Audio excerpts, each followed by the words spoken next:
What is up, y'all? It is ConcertKash here, your favorite concert junkie, and today I'm going to be talking to you about Post Malone's Runaway tour. So, Post Malone just dropped an album a couple months ago called Hollywood's Bleeding, and it's probably one of my favorite albums from 2019. I had it on repeat for like 3 weeks, just over and over and over again prior to going to the show. So naturally, I was really excited to see the show. It's actually my second time seeing Post Malone. The first time I saw him was at Lala in 2018, but I only saw a small part of his set. I was so far in the back, didn't really get a chance to form an opinion, didn't get a chance to really experience what it's like to see Post Malone live. And every millennial I talk to, every Generation Z person I see, they all love Post Malone. So I had to go to the show. The show started out with opening act Sway Lee. For those of you that don't know how I feel about Sway Lee, I'm gonna tell you right now. So I cannot get away from this guy. Like, Lord have mercy, please get Sway Lee away from me. Everywhere I go, I see Ray Shremmer or Sway Lee performing. Whether it's random club in Atlanta that I'm at, Sway Lee is there. Random club in New York, Ray Shremmer's performing there. LA, music festivals. I went to go see Childish Gambino, and Ray Shremmer's opening for them. And then, I thought I was in the clear. And then I went to go see Post Malone, and my friend's like, "Oh, you know Sway Lee's opening?" I was like, "Oh my god!" But Sway Lee had a great performance. Like, they always perform really, really well. He's really hype, and it's fun watching him. I just want something new in my life.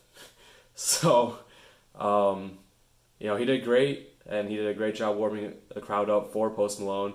And finally, Post Malone came out, and he started playing the title track of the album called Hollywood's Bleeding, and that is one of my favorite tracks on the album, and it was just really cool and a great way to start the show. Post Malone went on to have an acoustic part of the set. He brought out Sway Lee to do Sunflower to close out the show. But yeah, let's get into scoring the show. So, stage presence, I'm going to give it a 4.25 out of 5. Post was very engaged with the audience. He came out and did what he was supposed to do. He had a lot of interaction with the crowd, and he was telling the whole crowd how much he loves Chicago, how Chicago always shows him love. Chicago's always had his back.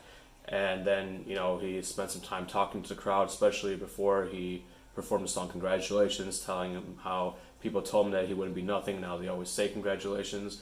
And I'm sure he says all this stuff every night, every city he's in, but it felt so natural, it felt very organic, and so it's great to see that, especially if you're in a large stadium tour. It's not an easy feat to, be so raw and real every night.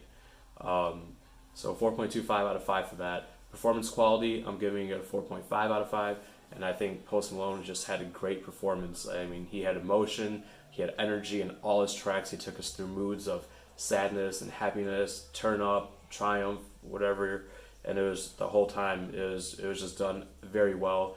I mean, Post said he felt like a rock star, definitely performed like a rock star. So 4.5 out of 5 for that. Production, man, this production was trash, bro. So I'm gonna give that a 3.25 out of 5, and let's dive deeper into that. So, started off, this is a stadium tour. Production value is so important, but I mean, this Post Malone's tour had very mediocre lighting. I've go to so many shows at the United Center, but this lighting was so bad. Like, every other show I've been to has had better lighting. Even the Bulls games and like the Blackhawks games have better lighting than the stage setup. So it's a runway tour, right? So there's a little runway kind of like thing. It's like 20, 30 feet long maybe, but it felt so short because the stadium is so large. And I just felt like that if you're a runway tour, you should have the runway, go the whole length of the stadium, or at least half the length of the stadium, especially since there's no B stage. I felt like the people that were sitting in the back, sitting high up, didn't really get a chance to see Post Malone that much. Sound quality was great.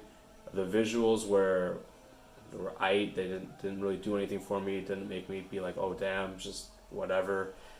Set list was good. I mean, I thought it flowed really well, and I don't think there's any other Post Malone song that I wanted to hear that I didn't get to hear. So 3.25 out of 5 for that. So if you add that all up and average it out, it gets 4 out of 5, which is a good show.